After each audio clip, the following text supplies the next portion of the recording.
വണ്ടി വിടൂ.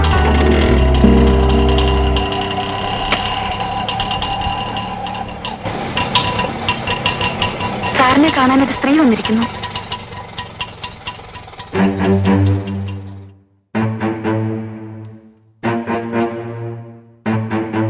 ഇതാണോ എന്നെ കാണാമെന്ന സ്ത്രീ? എങ്കിൽ ഇത് വെറും സ്ത്രീയല്ല, കോൺട്രാക്ടർ വിശ്വനാഥൻ മലയാളിയുടെ വേഗ മകൾ ഉഷ MA.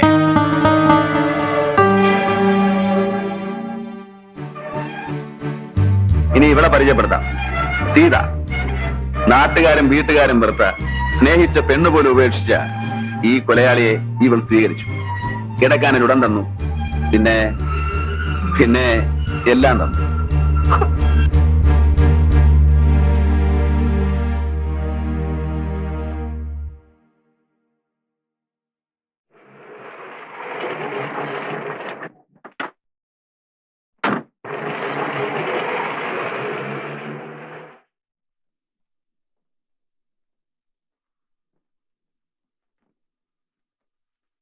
എന്തായി കാണിക്കുന്നത്? രാത്രി മുഴുവൻ കുടിച്ചില്ലേ? ഉറങ്ങാതെ. ഉറങ്ങാനാടി നിന്നെ വിളിച്ചത്? എന്നെ ഉറക്കാൻ. വാ. വാതിലടിക്കണ്ടേ? വേണ്ട. പുറത്തൊരാളിരിക്കുന്നു.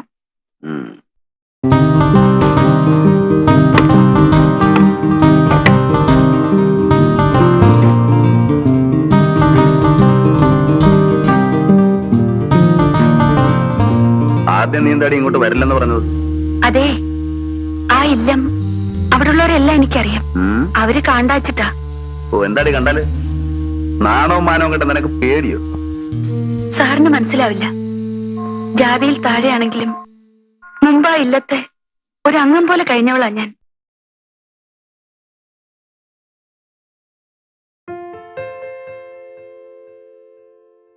പാട്ടും കളിയും ശ്ലോകം ചൊല്ലലും എന്തൊരു സന്തോഷായിരുന്നു അന്നവിടെ. എല്ലാം പോയി. പ്രാന്തളകിയ അന്തർജനം, വയ്യാണ്ടായ തിരുമേനി, രാവും പകലും അവരെ നോക്കി ദിവസം എണ്ണിക്കഴിയുന്ന മകൾ. ഒരു ആൺകുട്ടി ഉണ്ടായിരുന്നത് സാറിനറിയാലോ. എന്തോന്ന് ഞാൻ മറക്കാൻ ശ്രമിക്കുന്നു, അവൻ എന്നെ ഓർമ്മിപ്പിക്കുന്നു. ഇറങ്ങിപ്പോ.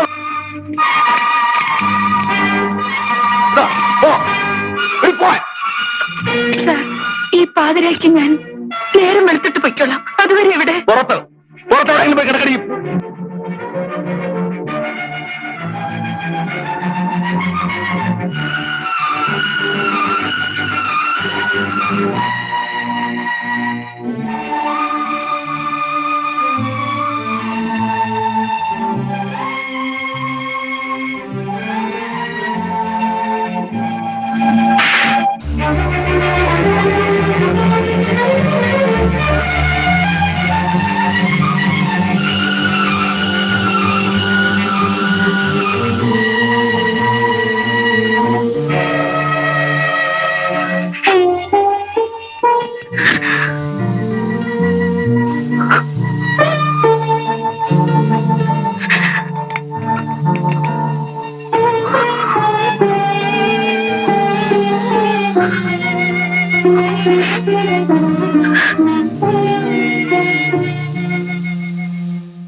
അവള് പോയി.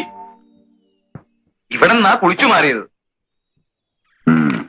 ആളുകൾ പറയണത് വെറുതെ അല്ല കേട്ടോ.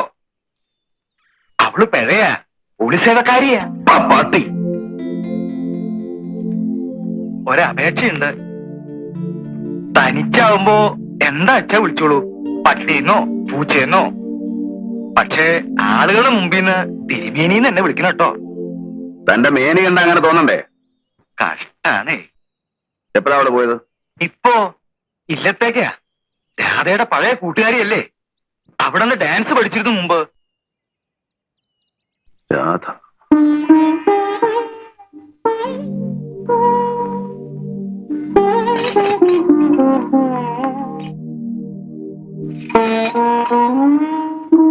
അമ്മ വല്ലാതെ ക്ഷീണിച്ചിരിക്കുന്നു.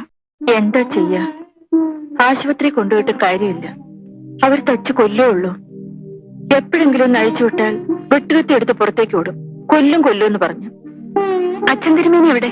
വക്കീലിനെ കാണാൻ പോയി. കഴിഞ്ഞില്ലേ കേസ്? ഇല്ല, ഇനിയും കോടതി ഉണ്ടല്ലോ. എന്റെ അനിയനെ കൊന്നവരെ അങ്ങനെ വിടില്ല, എല്ലാം വിറ്റ് നശിച്ചാലും.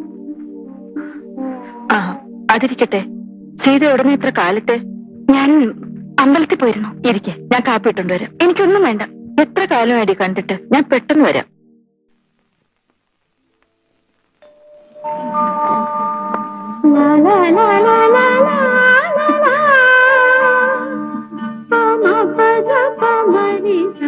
ഞാൻ വന്ന കാരണം പഠിപ്പ് മുടങ്ങിയ കുട്ടികളെ കളിച്ചോളൂ, ഞാൻ ചൊല്ലിത്തരാം.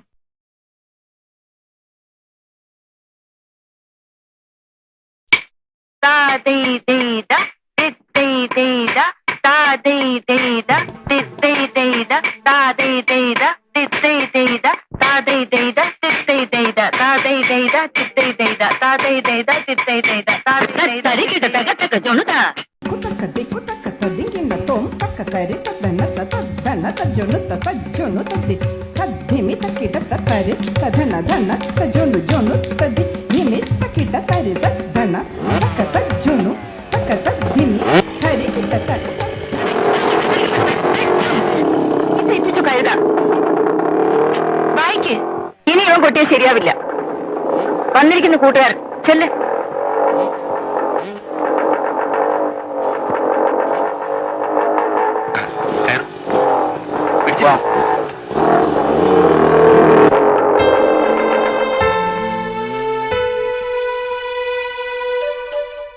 ഇവരുടെ പോക്ക് കണ്ടിട്ട് എനിക്ക് പേടി തോന്നുന്നു.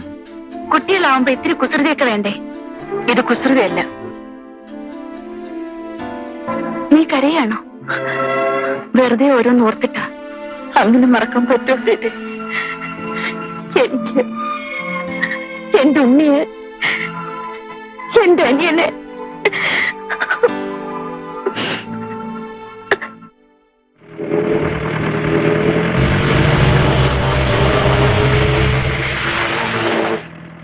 ആ പോയത് എനിക്കൊരു സംശയം.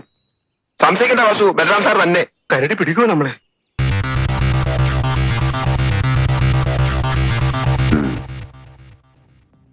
ലോറി ചെക്കിംഗ് എല്ലാം കഴിഞ്ഞോ? സാർ മാസാവസാനം ശമ്പളം കിട്ടാൻ ഇനിയും 2-3 ദിവസം. അത്യാവശ്യം ചെലവെങ്കിലും വെക്കണ്ടേ? എന്ത് കിട്ടി?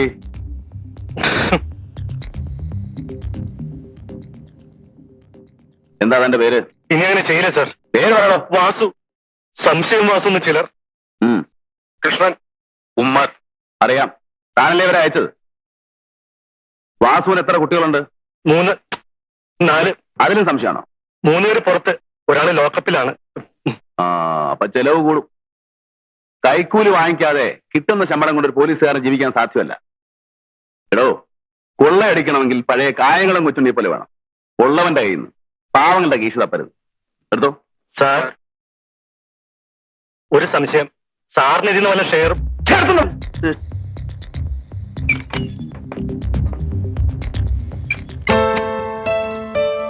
വത്സല എല്ലാം നോക്കിക്കൊള്ളണേ. ഇനി എന്റെ ഗുമസ്തനെ കണ്ടാ മതി. മോന് നല്ല പനിയുണ്ട്. അതിന് ഞാൻ ഡോക്ടറല്ലല്ലോ. വൈകിട്ട് കോളേജ് വിട്ട് വരില്ലേ, കൊണ്ടുപോയി കാണിക്കാരെന്ന് വെച്ചാൽ. ഉഷേ, നീ അച്ഛനെ എഴുതിയില്ലേ? താമസിച്ചാൽ വസ്തു വേറെ ആണുങ്ങൾ വാങ്ങിക്കും. എന്റെ കക്ഷികളായതുകൊണ്ടാണ് വില കുറച്ച് തരുന്നത്. ഒരു ഡിസ്പ്യൂട്ടുള്ള എസ്റ്റേറ്റ് ആണ്, ചുളു വിലക്ക് കിട്ടും. തൽക്കാലം ഒരു 3 ലക്ഷമെങ്കിലും അച്ഛനോട് വാങ്ങിക്കേ, ബാക്കി ഞാൻ ഒപ്പിച്ചോളാം. നിങ്ങൾ തന്നെ ചോദിച്ചോളൂ, എനിക്ക് കഴിയില്ല. നിങ്ങളെന്നെ ക്വാർട്ടേഴ്സിൽ തിരക്കെന്ന് പറഞ്ഞു. ഇരിക്കൂ. അത്യാവശ്യ കാര്യമാണെന്ന് ആ തിരുമേനിയാ പറഞ്ഞത്. ഉവ്വ്, നമ്മൾ തമ്മിൽ കണ്ടിട്ടുള്ളത് കോടതിയിൽ വെച്ചാണ്. പിന്നെ ഇന്നലെ ഇവിടത്തെ ബഹളത്തിനിടയ്ക്ക് ഒന്നും ചോദിക്കാൻ പറ്റിയില്ല. പറയൂ, എന്താ വേണ്ടത്? മടിക്കണ്ട, എന്നാൽ കഴിയുന്ന എന്ത് സഹായവും. അച്ഛാ, എന്തിനാ മനുഷ്യരോടെ കയറ്റിയത്? മോളെ അരുത്, മിസ്റ്റർ നമ്പൂതിരി, ഞാൻ പോകുന്നു. നിൽക്കൂ, അവൾ പറഞ്ഞ കാര്യമാക്കിയെടുത്ത. ഇതുവരെ ഞാൻ അനുഭവിച്ച വേദനയിലധികം ദൈവം ഒരാൾക്കും കൊടുക്കില്ലെന്ന് കരുതിയവളാ ഞാൻ. പിന്നെയും ഏതൊരു മനുഷ്യനെ ഞാൻ കൂടുതൽ വെറുത്തുവോ എന്നും അയാളുടെ മുഖം തന്നെ കാണേണ്ട ഗതികേടാണ് എനിക്ക് വിധിച്ചത്. മോളെ കൊണ്ട് പറയിപ്പിക്കാനാണ് എന്നെ തിരക്ക് അങ്ങോട്ട് വന്നത്. ക്ഷമിക്കണം സാർ, ക്ഷാമമുണ്ടരുത്. എന്നെ അനുസരിക്കില്ലെന്നായോ നീ? എനിക്ക് പറ്റൂ സാർ. ഞാനൊരു സഹായം ചോദിക്കുകയായിരുന്നു. വേദജ്ഞർ കൽപ്പിച്ച കർമാനുഷ്ഠാനങ്ങളിൽ വിശ്വസിക്കുന്നവനാണ് ഞാൻ. ഋതുക്കായിട്ടല്ല, ഒരു സാധു ബ്രാഹ്മണനായിട്ട്. പറഞ്ഞാൽ ദേഹി ഒടിഞ്ഞ ദേഹത്തെ എങ്ങനെയും നശിപ്പിക്കാം. ജഡത്തിന് അരണികടഞ്ഞാളിച്ച അഗ്നിയും അടുമരം കത്തിച്ച തീയും ഈ മണ്ണും തീർത്ഥവും ചളിക്കുണ്ടും ഒക്കെ ഒരുപോലെയാണ്. എന്നാൽ ദേഹം വെടിഞ്ഞ ആത്മാവിന് മുക്തി നേടാൻ ഇഹത്തിൽ ജീവിച്ചിരിക്കുന്നവർ കർമ്മങ്ങൾ ചെയ്യണം.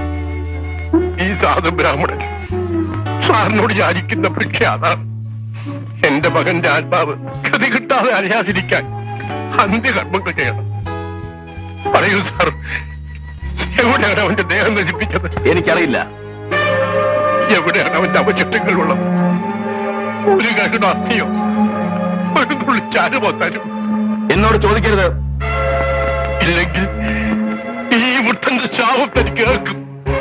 താനും തന്റെ കുടുംബവും മുടിയും. ഇയാളൊരു പുല്ല് എനിക്ക് നൽകില്ല.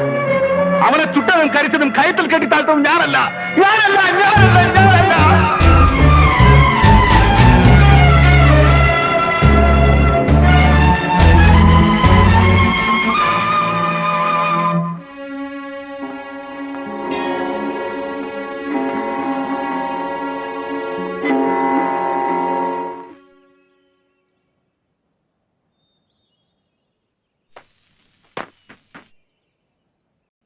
സാർ,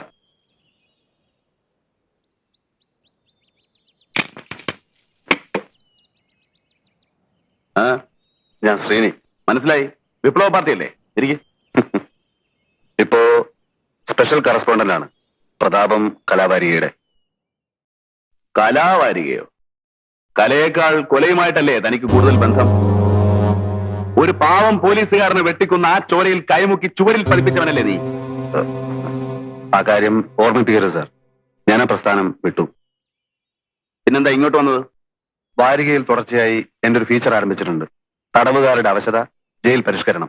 ആ, അത് ആവശ്യമാണ്. പ്രത്യേകിച്ച് തന്നെ പോലെ കൊല്ലും കൊലയും നടത്തി അവിടെ ചെല്ലുന്നവർക്ക് പൊറുക്കാൻ ജയിലിൽ സൗകര്യങ്ങൾ കുറവാണ്.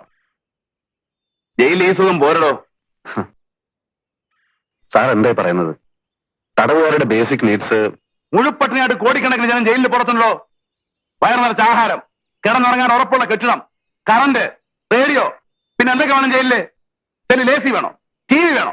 ചൈനീസ് ഫുഡ് വേണോ? നമ്മൾ തർക്കിക്കണ്ട. ഞാൻ വന്നത് മറ്റൊരു കാര്യത്തിനാണ്. പറയണം. സത്യരാജ് എന്ന പുള്ളിയെ 2 തവണ അറസ്റ്റ് ചെയ്ത ആളാണല്ലോ സാറ്. ആ പുള്ളിയെ കുറിച്ച് എനിക്ക് ചില കാര്യങ്ങൾ അറിയണം. ദിവസവും പത്രങ്ങളിൽ അടിച്ചു വരുന്നുണ്ടല്ലോ അവൻ ചെയ്ത കൊലയും വീരസാഹസങ്ങളും ഒക്കെ. നാട്ടുകാരുടെ ഹീറോ ഇപ്പൊ സത്യരാജല്ലേ? കറക്റ്റ്. എന്റെ അറ്റംപ്റ്റ് ന്യൂസ് കോളത്തിനല്ല, പുസ്തക രൂപത്തിൽ അവന്റെ life, I mean A biography. ജനം വായിച്ചു പഠിക്കട്ടെ അല്ലേ?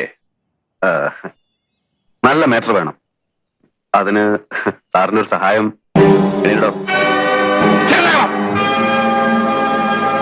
കൊള്ളയും കൊലയും ബലാത്സംഗവും നടത്തി ജീവിച്ച ഒരു നാരിയുടെ രോഗം പഠിക്കാൻ തനിക്ക് ഞാൻ കത്തി വെച്ചാണ്. അല്ല, ഇയാൾ ചൂടാവാ പോടാ പട്ടി. മിസ്റ്റർ ഒരു പത്രപ്രവർത്തകൻ അപമാനിച്ചു. നീ എന്തോ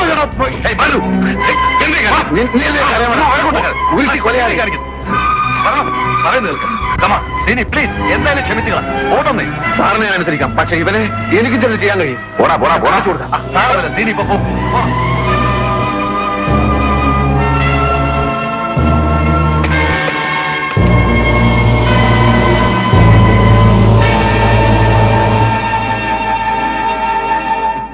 എന്തിനാടോ ആ പാവത്തിന്? തനിക്ക് വേറെ ഇരയൊന്നും കിട്ടിയില്ലേ? എനിക്കൊരു മറ്റേ വർത്താൻ പറയരുത്. പാവം കോള റാഫിൽ വന്നിരിക്കുന്നു. Indian jails where money open store. വായിച്ചില്ലേ? ഈ ജയിലിന്റെ വാതിൽ തുറക്കാൻ പണം വേണം. എന്റെ ജീവചരിത്രം തന്റെ നക്കാപ്പിച്ച പത്രത്തിൽ വന്നാൽ അത് കിട്ടില്ല. സാറിനെ കാണാൻ വക്കീൽ വന്നിരിക്കുന്നു. എടോ, ഇവൻ ആ കുട്ടനെ കാണിച്ചു കൊടുക്കും. വരൂ.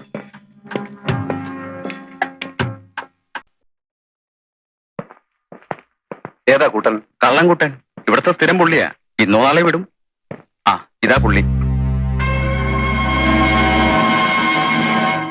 ഇതിനകത്ത് കാണേണ്ടവരെ വേണ്ടതുപോലെ കണ്ട് എല്ലാ ഏർപ്പാടുകളും ചെയ്തിട്ടുണ്ട്. ഇനി അത് പോരാതെ വരികയാണെങ്കിൽ ലിക്കറോ ഫുഡോ എന്താ ഇവിടെ സ്ഥിരമായി താമസിപ്പിക്കാനാണോ ഉദ്ദേശം? എടോ വക്കീലേ, ഒരു കൊലക്കേസിനെ ഞാൻ ഒഴിവായിട്ടുള്ളൂ. വേറെയും കിടക്കുന്നു, ബോംബെയിലും തിരുവനന്തപുരത്തും കാസർഗോട്ടും ഒക്കെ. പിന്നെ എനിക്കറിയാം. അറിയില്ല എന്നെ ഇവിടുന്ന് എപ്പോഴാ മാറ്റുന്നെന്ന്. അതിനിടയ്ക്ക് ഞാനിവിടുന്ന് രക്ഷപ്പെട്ടില്ലെങ്കിൽ എന്റെ കഴുത്തിന് കയറി വീഴും. എല്ലാം ശരിപ്പെടുത്താമെന്നേ. ഇല്ലെങ്കിൽ എന്നെ ഇവിടെ വരുത്തിച്ച യോഗ്യന്മാരെ ഞാൻ ഇവിടെ വരുത്തും. വിസിറ്റേഴ്സ് ആയിട്ടല്ല, തടവുകാരായിട്ട്. അതിനുവേണ്ട തെളിവുകൾ എന്തെങ്കിലും ഉണ്ട്? അതൊക്കെ സൂപ്രണ്ട് മറ്റും അപ്പുറത്തുണ്ട്. അവന്മാരെ കൊണ്ട് എന്റെ വായടപ്പിക്കാൻ നോക്കുകയാണ്. അങ്ങനെ വല്ല പ്ലാനും ഉണ്ടെങ്കിൽ ഞാൻ നേരത്തെ പറയാം. എന്റെ ശവം ചൂടാറും മുമ്പ് എല്ലാ തെളിവുകളും എത്തേണ്ടിടത്തെത്തും. അതിനുള്ള ഏർപ്പാട് ഞാൻ ചെയ്തിട്ടുണ്ട്. സിമന്റ് കച്ചവടത്തിന്റെ മാത്രമല്ല, അവന്മാർ ചെയ്തിട്ടുള്ള പൊന്നും വെള്ളിയും സ്പിരിറ്റും ഡ്രഗ്സും. അങ്ങനെയൊന്നും സംഭവിക്കില്ല പൃഥ്വിരാജ്, ഞാൻ ഏറ്റു. എങ്കിലും എന്നെ പുറത്തു കിടക്കും, എത്രയും വേഗം. സർക്കിൾ ഇൻസ്പെക്ടർ ബൽറാമിന്റെ മർദ്ദനം തുടരുന്നു. ഫറൂഖ് അഴിഞ്ഞലം ഭാഗത്ത് നിന്നാണ് 25-കാരനായ കുട്ടൻ എന്ന യുവാവിനെ ഈ CI കസ്റ്റഡിയിലെടുത്തത്. വായിക്കണോ കേൾക്കട്ടെ, എന്നെ പറ്റില്ലേ? അടിച്ചും ഇടിച്ചും കുട്ടനെ കൊണ്ട് കുറ്റം സമ്മതിപ്പിക്കുകയാണ് അത്രേ ഉണ്ടായത്. ഈ ബൽറാമിന് നാട്ടുകാർ നൽകിയ ഓമന പേരാണ്. എന്താ നിർത്തിക്കളഞ്ഞ? സാർ, ഒരു സംശയം. സാറിന് വായിച്ചാൽ ഇഷ്ടപ്പെടുവാവോ? ഓമന പേരാണ് കരടി ബാലു എന്ന്. ക്രൂരനായ ഈ മനുഷ്യക്കരടിയുടെ ഇടിയും തൊഴിയും പ്രസിദ്ധമാണ്. കളവ് തെളിയിക്കാൻ നൂറ്റാണ്ടുകൾക്കപ്പുറത്ത് ജീവിച്ച പ്രാകൃത മനുഷ്യരുടെ കാടൻ രീതിയാണ് ഇയാൾ ഇന്നും സ്വീകരിച്ചു വരുന്നത്. ഒരു സ്ത്രീനി. ജയിലിൽ നിന്നവനെ പുറത്ത് ചാരിക്കാനല്ല പ്രയാസം. ഈ നാട്ടിൽ നിന്നവനെ കടത്തിവിടണ്ടേ? കഴിഞ്ഞ തവണ പറ്റിയ അബദ്ധം ഓർമ്മയുണ്ടല്ലോ. ഇനിയും താമസിച്ച കുഴപ്പമാണ്.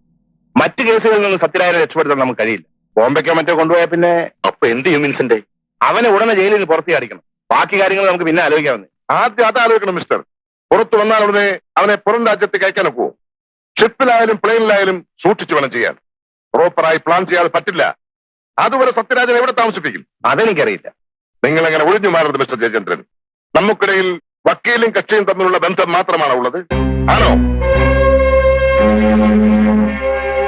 പോലീസിന്റെ കണ്ണിൽപ്പെടാത്ത ഒരു ഇടം കണ്ടുപിടിക്കും. മറ്റുള്ളവർക്ക് സംശയം തോന്നാത്ത ഒരു സ്ഥലം.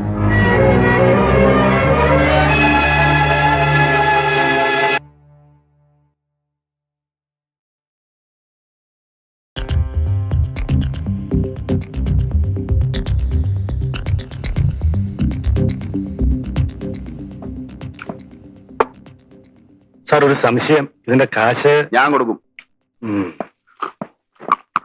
മുഴുവൻ കഴിക്കേ. ഇനി വയ്യ സാർ. എന്നാ എനിക്ക് കാര്യം പറയാം. മിസ്റ്റർ കുട്ടൻ എന്നാ ജയിലിൽ നിന്ന് ഇറങ്ങിയത്? ഇന്നലെ. ഇയാളുടെ വീട്ടിൽ ഇന്നലെ കളവ് നടന്നിരിക്കുന്നു. ഒരു ക്യാമറയും പിന്നത്തെ കളവ് എന്റെ വാച്ച്, ടേപ്പ് റെക്കോർഡറും. പിന്നെ അതെ, മിസ്റ്റർ കുട്ടൻ, നിങ്ങൾ ഇന്നലെ അവിടെ ജയിലനുഭവം പറയാൻ പോയിരുന്നു. സാർ, പക്ഷെ ഞാനൊന്നും കട്ടില്ല. പൊന്നുകുട്ടാ, സത്യം പറയും. സത്യമാണ് സാർ, എന്താ ഭഗവതിയാണ് സത്യം. ശ്രീനി, ഇതിലും വലിയൊരു സത്യം ഇനി വേറെ ഇല്ല. താൻ പോയി കൈ കഴുകിയിട്ട് വാ. സാർ, ഇവനാണ് കട്ടതെന്ന് എനിക്ക് ഉറപ്പുണ്ട്. ഞങ്ങൾക്കും ഉറപ്പുണ്ട്. അതുപോലല്ലോ, കുട്ടൻ സമ്മതിക്കണ്ടേ? നിങ്ങൾ കണ്ടിരിക്കുകയല്ലേ, ഞാൻ അവന് ബിരിയാണി വാങ്ങിച്ചു കൊടുത്തു, ചായയും സിഗരറ്റും കൊടുത്ത് സൽക്കരിച്ചു, താണുകയാണ് ചോദിച്ചു, എന്നിട്ടും പറഞ്ഞില്ല. പിന്നെ സത്യം തെളിയിക്കാൻ ഞങ്ങൾക്കൊരു മുറയുണ്ട്. പക്ഷേ അതെടുത്താ നിങ്ങളെപ്പോലുള്ള പത്രക്കാർ എഴുതില്ലേ തെറി അല്ലോ. സാർ, എന്തായാലും എനിക്ക് എന്റെ ക്യാമറ കിട്ടണം. പല പല സെന്റിമെന്റ്സ് ഉള്ള. അത് ശരി. കുട്ടൻ വരൂ. കുട്ടൻ ഇന്നലെ മോട്ടിച്ച സാധനങ്ങളൊക്കെ എന്ത് ചെയ്തു? ഏത് സാധനം പറയണം. അത് ആർക്ക് വിറ്റു? സാർ. ഞാൻ ചത്തുപോകും. ഈ പറ, എന്ത് ചെയ്തത്? ചാട്ടുപോളി പഠിക്കാനയച്ചോ? കക്കൂസിന് വലിയൊരു പൈപ്പിൽ വെച്ച് ബാക്കി പാത്തോട്ട് പള്ളിപ്പറമ്പിൽ കുഴിച്ചിട്ട് സാർ. അവിടെ മയ്യത്ത് വെക്കാൻ തന്നെ തലയിൽ അപ്പോഴാണ് നിന്റെ കളവ് മതി. വാതോ ആ താനും വയ്ക്കോ. മേലിൽ പോലീസുകാരെ പറ്റി പോക്കിരത്തിൽ എഴുതിയ തന്റെ എല്ലിയാൻ ഓടിക്കും. ഇറങ്ങിപ്പോ.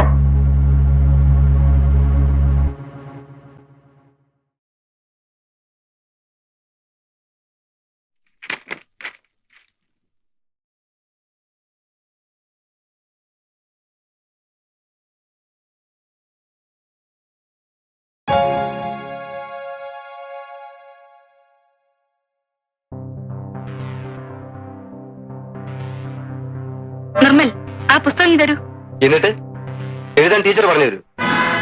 കുട്ടി, ഞാൻ പറയുന്ന അനുസരിക്കൂ, ഇല്ലെങ്കിൽ എനിക്ക് റിപ്പോർട്ട് ചെയ്യേണ്ടി വരും. കോട്ടെ മോളെ, ഒന്ന് അടങ്ങ്. എന്താ താൻ പറഞ്ഞത്? വൃത്തിയോട് കാണിച്ച നിന്റെ മുഖത്ത് ഞാൻ ആസിഡ് ഒഴിക്കും. You dirty pig.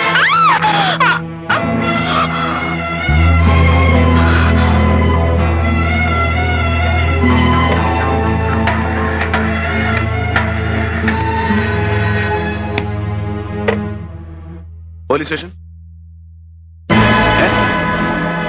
ഏത് കോളേജില്? വകുപ്പ് ഏതായാലും റഷീദ് പേടിക്കണ്ട. കേസിന്റെ കാര്യം ഞാനേറ്റുന്നേ. അതിന് മന്ത്രി ഡൽഹിയിൽ പോയിരിക്കല്ലേ? വരട്ടെ. വേണ്ട വേണ്ട, പുള്ളിക്കാരൻ പ്രൈം മിനിസ്റ്ററെ കണ്ടേച്ച് ഉടനെ തന്നെ ഇങ്ങോട്ട് വിളിക്കും. ആ ഓക്കെ. ആ സിറ്റിയിൽ മിനിഞ്ഞാന്ന് ചാർജ് എടുത്തു അല്ലേ? തൊട്ടടുത്ത വീടായിട്ടും ഇതുവരെ നിങ്ങൾ കയറിയില്ലല്ലോ. ആയിരിക്കേ? വേണ്ട. അത് കൊള്ളാം. നിങ്ങളുടെ ഹോം മിനിസ്റ്ററും ഇതുപോലെയാ. ആള് മന്ത്രിയൊക്കെ ആണെങ്കിലും എന്റെ മുമ്പിൽ ഇരിക്കാൻ മടിയാ. അല്ല, കാര്യമുണ്ട്. അവന് രാഷ്ട്രീയത്തിൽ ഇറക്കിയതും ഒക്കിയതും ഒക്കെ ഞാനാ.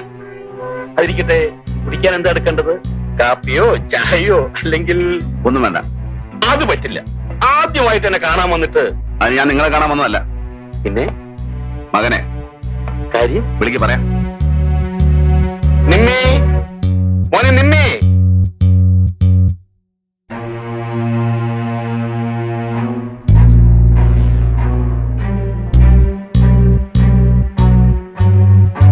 നിർമ്മൽ ഹാസൻ എന്നല്ലേ പേര്? അതെ. താൻ എന്നോട് സ്റ്റേഷൻ വരെ ഒന്ന് വരണം. എന്തിന്? പരീക്ഷാ ഹാളിൽ കുഴപ്പമുണ്ടാക്കിയില്ലേ? അതിന്. എന്തു കുഴപ്പം?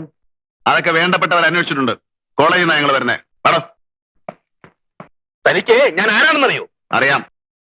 ഇവിടുത്തെ രാഷ്ട്രീയത്തിലെ കിങ് മേക്കറാണ്, ബിസിനസ്സുകാരനാണ്, മന്ത്രിമാരുടെയും ഉദ്യോഗസ്ഥന്മാരുടെയും പണക്കാരുടെയും ഇടയിൽ സ്വാധീനമുള്ളവനാണ്, ശക്തനാണ്. പിന്നെ സാറിനെ കുറിച്ച് എനിക്ക് ഒന്നുകൂടെ അറിയാം. തിരുവനന്തപുരത്തെ പ്രമാണിമാർക്ക് പെണ്ണ് കൂട്ടിക്കൊടുത്ത് കാശുണ്ടാക്കുന്നവൻ, റോയൽ പിം. എടോ, നീ എന്താ പറഞ്ഞത്? മിസ്റ്റർ വെറുതെ കാണാവുന്ന വർത്താനം പറഞ്ഞാൽ എന്റെ ജോലി മുടക്കരുത്. ഇല്ലേ, എന്റെ മോനെ കസ്റ്റഡിയിലെടുക്കാൻ തന്നെ ഒരു അറസ്റ്റ് വാറണ്ടുണ്ടോ? അതൊക്കെ ഉണ്ടാവും. മര്യാദക്ക് ചെറുക്കനെ ഇറക്കിക്കൊണ്ടുപോകാൻ സമ്മതിച്ചില്ലെങ്കിൽ ഞങ്ങൾക്ക് ബലം പ്രയോഗിക്കേണ്ടി വരും. പറ.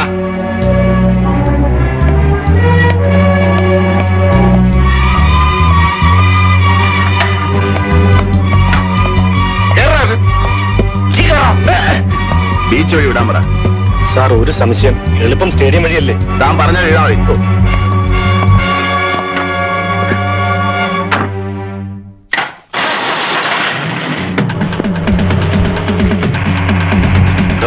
പരീക്ഷയ്ക്ക് കോപ്പി അടിക്കുന്നവൻ കഷ്ടപ്പെട്ട് പഠിക്കുന്ന വിദ്യാർത്ഥികളെ തോൽപ്പിക്കുകയല്ലേ? അക്കാപ്പിച്ചയ്ക്ക് സമരിക്കുന്ന തന്നെപ്പോലുള്ള തന്തക്ക് പറക്കാത്ത നേതാക്കന്മാരത് കാണില്ല. ഒരു പാവൻ ടീച്ചറെ ഈ അന്യായം ചേർത്താൽ ശിക്ഷിക്കണോ? ഞാൻ കോപ്പി അടിച്ചതിനല്ല, അവൻ എന്നെ. ആവണോ?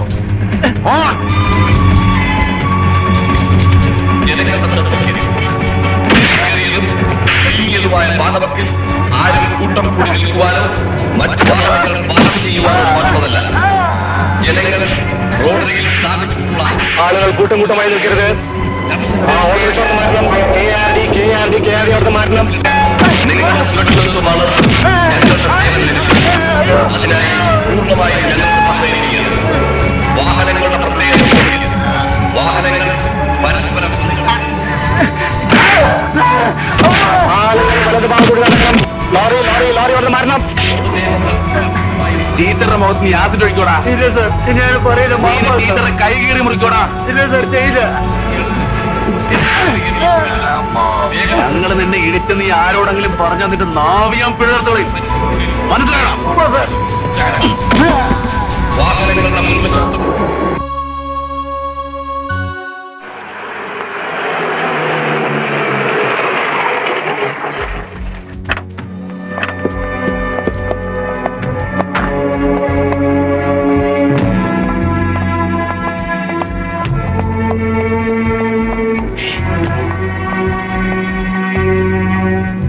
എന്റെ മോനെ നിന്നോട് എന്ത് ചെയ്തു? പറ, എന്ത് ചെയ്തെന്ന് പറ. ഇല്ല, ഒന്നും ചെയ്തില്ല. പിന്നെ ഈ പാടൊക്കെ പറഞ്ഞു കൊടുക്കടാ അച്ഛന്. അത് ഞാൻ വണ്ടിയിൽ നിന്ന് ചാടി ഓടിയപ്പോ വീണതാ. നിങ്ങൾ ഇവനെ എവിടെ കൊണ്ടുവരുന്നു? പറയണം. നിങ്ങളാരാ ചോദിക്കാൻ? ഞാൻ അഡ്വക്കേറ്റ് ജയചന്ദ്രൻ. വക്കീലാണെങ്കിൽ കോടതി മതി. ഇവിടെ വന്നൊന്ന് കുറയ്ക്കരുത്. ഇത് പോലീസ് സ്റ്റേഷനാണ്. ഇൻസ്പെക്ടർ വെറുതെ അല്ലയാണ് വന്നത്. എന്റെ മോനെ ജാമ്യത്തിൽ ഇറക്കാനാണ്. അതിന് വക്കീലും കൊണാപ്പിയൊന്നും വേണ്ട. ഞാൻ വിട്ടേക്കാം, സ്വന്തം ജാമ്യത്തിൽ. പക്ഷേ കേസ് ചാർജ് ചെയ്യാൻ പേരും മേൽവാസം എഴുതിയെടുക്കണം. അവന്റെയും അവന്റെ തന്തയുടെയും. കേരളാവനകത്തേക്ക്.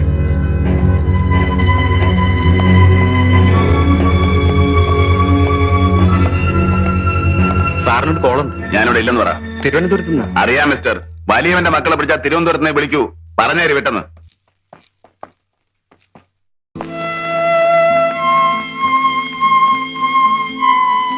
ഒരു അഡ്വക്കേറ്റ് എന്ന നിലയിൽ അവൻ എനിക്ക് റെസ്പെക്ട് തന്നില്ല. അത് ഞാൻ ക്ഷമിച്ചു. എന്നാൽ നിന്റെ കാര്യത്തിൽ അവൻ കാണിച്ച അമിതമായ താല്പര്യമാണ് എന്നെ ഇറിറ്റേറ്റ് ചെയ്യുന്നത്. ഏതാന്റെ കാര്യമാണ്? ഇൻസ്പെക്ടർ ബൽറാം, നിന്റെ കൈ മുറിഞ്ഞതിൽ എന്നേക്കാൾ വേദന അവനാണ്. ആ പൂർവകാമുകയല്ലേ, സഹിക്കുന്നുണ്ടാവില്ല. എന്തിനാ ആവശ്യമില്ലാത്തത് പറയുന്നത്? ആവശ്യമില്ലാത്ത വാശി അവനാണ്. ഈ കേസ് രാജിയാവാൻ അവൻ സമ്മതിച്ചില്ല. ഭാര്യയ്ക്ക് പരാതിയില്ലെന്ന് ഭർത്താവായ ഞാൻ പറഞ്ഞിട്ടും കേട്ടില്ല. കേസ് ചാർജ് ചെയ്തു. ഇതെങ്ങനെ നേരിടണമെന്ന് എനിക്കറിയാം. നീ എനിക്കൊരു സ്റ്റേറ്റ്മെന്റ് എഴുതി തരണം. എന്ത് സ്റ്റേറ്റ്മെന്റ്? പരീക്ഷാ ഹാളിൽ എഴുതിക്കൊണ്ടിരുന്ന കുട്ടിയുടെ ഉത്തരക്കടലാസിൽ കൈവച്ചപ്പോൾ അതിനകത്തിരുന്ന ബ്ലേഡ് അബദ്ധത്തിൽ കയ്യിൽ തട്ടിയതാണ്. സത്യം അതല്ല. അവൻ എന്റെ കൈ കീറി മുറിച്ചതാണ്. ആയിരിക്കാം. എന്നാൽ കോടതിയിൽ പ്രതിഭാഗം വക്കീൽ എന്ന നിലയിൽ അന്യായക്കാരിയായ നിന്നെ വിസ്തരിക്കാൻ ഞാൻ തയ്യാറല്ല. പയ്യന്റെ അച്ഛൻ ചന്ദ്രഹാസൻ ആരാണെന്ന് നിനക്കറിയാമോ? രാഷ്ട്രീയക്കാരിൽ വെറും തറയില്ല അദ്ദേഹം. Highly influential and immensely rich.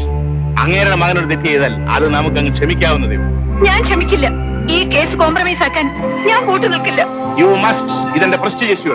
നീ എഴുതി തരണം. പ്ലീസ്, എന്നെ കമ്പലി എഴുതി ചെയ്യട്ടാ. പ്ലീസ്. ഓക്കെ, ഞാൻ നിന്നെ നിർബന്ധിക്കില്ല. But you know Usha, it is a duel between me and the inspector Balram. നീ ആരുടെ ഭാഗത്താണെന്ന് എനിക്കറിയാം. എന്റെ ഭാര്യയായിട്ട് ഇവിടെ കഴിയണമെങ്കിൽ ആ സ്റ്റേറ്റ്മെന്റ് എഴുതി തന്നേ പറ്റൂ. The choice is left U.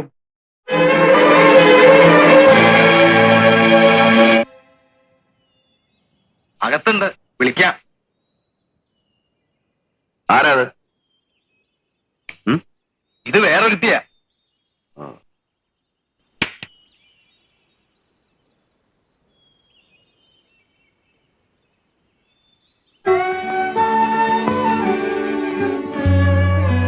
Mrs Jayachandran ഇവിടെ? ഞാൻ ഇന്നലെ കൊടുത്ത കംപ്ലൈന്റ് കഴിയുമെങ്കിൽ വിത്ഡ്രോ ചെയ്യാൻ. എനിക്ക് നേരത്തെ തോന്നിയിരുന്നു. അഡ്വക്കേറ്റ് ജയചന്ദ്രന്റെ വാദം കേട്ടപ്പോ അയാളുടെ ഭാര്യ പ്രതിഭാഗം ചെയ്തിരുന്നു. It's all right. I'm sorry. ഒന്നും പറയണ്ട. ഞങ്ങൾക്കിതൊരു പുതിയ അനുഭവമൊന്നുമല്ല. വെട്ടും കൊലയും നടത്തിയവർ തന്നെ അവസാനം ഒത്തുചേരും. ഇടയിൽ കഷ്ടപ്പെട്ട് കേസന്വേഷിച്ച പോലീസുകാരന്റെ വായില് പച്ചത്തെറിയ എന്റെ നാവിൽ വരുന്നേ. ഞാനൊന്നും പറയുന്നില്ല. പക്ഷേ നിങ്ങൾ ഈ ചെറിയ കാര്യത്തിന് ഇവിടെ വരേണ്ട കാര്യമില്ലായിരുന്നു. എന്റെ ഗതികേടുമുണ്ട്, അല്ലെങ്കിൽ കുറ്റബോധമുണ്ട്. അഡ്വക്കേറ്റ് ജയചന്ദ്രന്റെ ഭാര്യയ്ക്ക് ഗതികേടുണ്ടെന്ന് പറഞ്ഞാൽ ഞാനത് വിശ്വസിക്കില്ല. പിന്നെ കുറ്റബോധം ഒഫീഷ്യൽ ഡ്യൂട്ടിയിൽ എന്നെ വഴിതെറ്റിച്ചതിലേ ഉള്ളൂ. പേഴ്സണൽ ലൈഫിൽ എന്നെ വഞ്ചിച്ചതിലില്ല. ഞാൻ ആരെയും വഞ്ചിച്ചിട്ടില്ല. മറ്റൊരാണിന്റെ ഗർഭം ധരിച്ച് നിനക്കത് പറയാം? മിസ്റ്റർ ബൽറാം, ആ ആണിന്റെ ഭാര്യയാണ് ഞാൻ. അദ്ദേഹത്തിന്റെ കുഞ്ഞിന്റെ അമ്മയായെങ്കിൽ അതെന്റെ കുറ്റവുമല്ല. ഓ, ക്രെഡിറ്റ് ആയിരിക്കും. കുറ്റം എന്റെ തന്നെയാ. വർഷങ്ങൾ അടുത്ത് പെരുമാറിയിട്ടും മണിക്കൂറുകളോളം തനിച്ചൊരുമിച്ചുണ്ടായിട്ടും നിനക്കൊന്നും നഷ്ടപ്പെട്ടില്ലല്ലോ. വിദ്യയായി എനിക്ക് നിന്നോട് ആരാധനയായിരുന്നു, ഡിവൈൻ ലവ്. പകരം ഒരു ഡെവിൾ മോളസ്റ്റ് ആവാൻ എനിക്ക് കഴിഞ്ഞില്ല. അതിലേ എനിക്ക് ദുഃഖമുള്ളൂ. എന്നെ പഴിചാരി നിങ്ങൾ ശുദ്ധനാവാൻ നോക്കുകയാണോ? ഹേയ്, എനിക്കെന്ത് ശുദ്ധത. ഞാൻ എന്നും കുടിക്കും, തോന്നുമ്പോഴൊക്കെ വ്യഭിചരിക്കും. എനിക്കറിയാം. ഇന്ന് എന്റെ ഭാഗം നിങ്ങൾ കേൾക്കണം. കൺഫെഷൻ ആണെങ്കിൽ വേണ്ട. വീടും കുടുംബവുമായി കഴിയുന്ന എനിക്ക് പഴയ കഥകൾ ഓർത്ത് കരയാൻ നേരമില്ല. അന്ന് എന്റെ അച്ഛനും നിങ്ങളും തമ്മിലുണ്ടായ വഴക്കിൽ ഞാൻ മാറി നിന്നത് ഒരു ഭാവവും ചേരാൻ പറ്റാത്തത് കൊണ്ട്. പിന്നീട് അച്ഛനെ കൊണ്ട് സമ്മതിപ്പിക്കാമെന്നാണ് ഞാൻ കരുതിയത്. അതിൽ തോറ്റപ്പോൾ വീടുപേക്ഷിച്ചിറങ്ങി തിരിച്ചവിള ഞാൻ നിങ്ങളെ അന്വേഷിച്ച്. പലരും പലതും പറഞ്ഞു കേട്ടു. ഞാൻ വിശ്വസിച്ചില്ല. ഒടുവിൽ ഞാൻ കണ്ടത് എവിടെ വെച്ചാണെന്നറിയാലോ.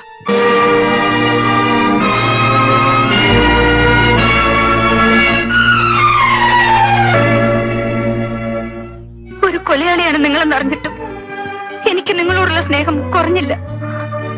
എന്നാൽ അന്ന് ആ വ്യഭിചാരശാലയിൽ വെച്ച് നിങ്ങളെ ആ പെണ്ണിനോടൊപ്പം കണ്ടപ്പോൾ എന്റെ കുറ്റപ്പെടുത്തുന്നില്ല ആരെയും. It's my faith.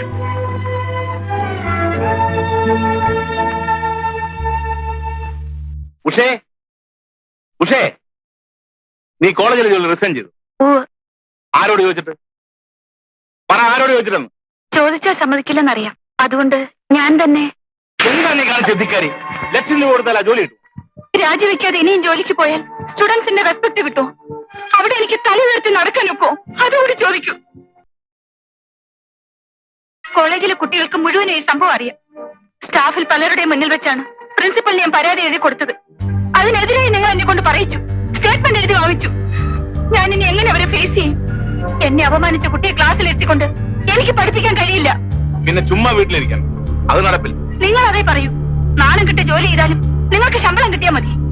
Social morality വിടാതെ പ്രാക്ടീസ് ചെയ്യുന്ന യോഗ്യന്മാരായ വക്കീലന്മാർ എത്രയോ ഉണ്ട്. നിങ്ങൾക്ക് ആ മാന്യതയില്ല. നിന്റെ മറ്റവനുണ്ടായിരിക്കും മാന്യത, ആ ചെറ്റ പോലീസുകാർ. പോലീസുകാർ കളവും കൊലയും ചെയ്യുന്നവരെ പിടിക്കുന്നവരാണ്. ആ ക്രിമിനൽസിനെ ഡിഫെൻഡ് ചെയ്യുകയല്ലേ നിങ്ങളുടെ ജോലി. അവരുടെ കാശ് വാങ്ങി ജീവിക്കുന്ന നിങ്ങളെ പോലെ ചെറ്റത്തരം പോലീസുകാർക്കില്ല. തോന്നിയാസം പറഞ്ഞ കൊന്നുകളയും തന്നെ. ഇല്ല, നിങ്ങൾ എന്നെ കൊല്ലില്ല. എന്റെ അച്ഛന്റെ സ്വത്തുക്കൾ മുഴുവൻ തട്ടിയെടുക്കുന്നവരെ ഇങ്ങനെ ടോർച്ചർ ചെയ്യുകയുള്ളൂ. പണമാണ് നിങ്ങൾക്ക് വലുത്. ഭാര്യയുടെ കൈ മുറിച്ചാലും കഴുത്തറുത്താലും കക്ഷികളെ നിങ്ങൾ പിണക്കില്ല. അവളെ ഒരു കോളേജ് സ്റ്റുഡന്റ് റേപ്പ് ചെയ്താലും നിങ്ങൾക്ക് പരാതിയില്ല. പണത്തിന് വേണ്ടി സ്വന്തം ഭാര്യയെ അന്യപുരുഷന്റെ കടപ്പുറയിലേക്ക് അയക്കാനും നിങ്ങൾ മടിക്കില്ല.